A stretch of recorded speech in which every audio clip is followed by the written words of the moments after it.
Friends, good morning. இன்னைக்கு Sunday சமையல் என்னன்னு நாம் பார்க்கலாம். சிக்கன் தொக்கு செட்டிநாடு முறையில் நாம் செஞ்சது. அது வீடியோ அப்லோட் பண்ணுறேன், பாருங்கள். சாம்பார்,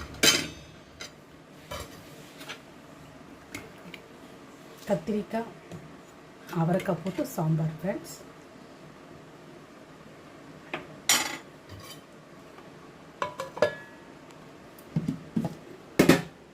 சுட சுட ரைஸ். வாங்க சாப்பிடலாம். இது நம்ம வீட்டு சண்டே சமையல். உங்கள் வீட்டில் என்ன சமையல்னு கமெண்ட் பண்ணுங்கள். ஓகே ஃப்ரெண்ட்ஸ், நாளைக்கு பார்க்கலாம்.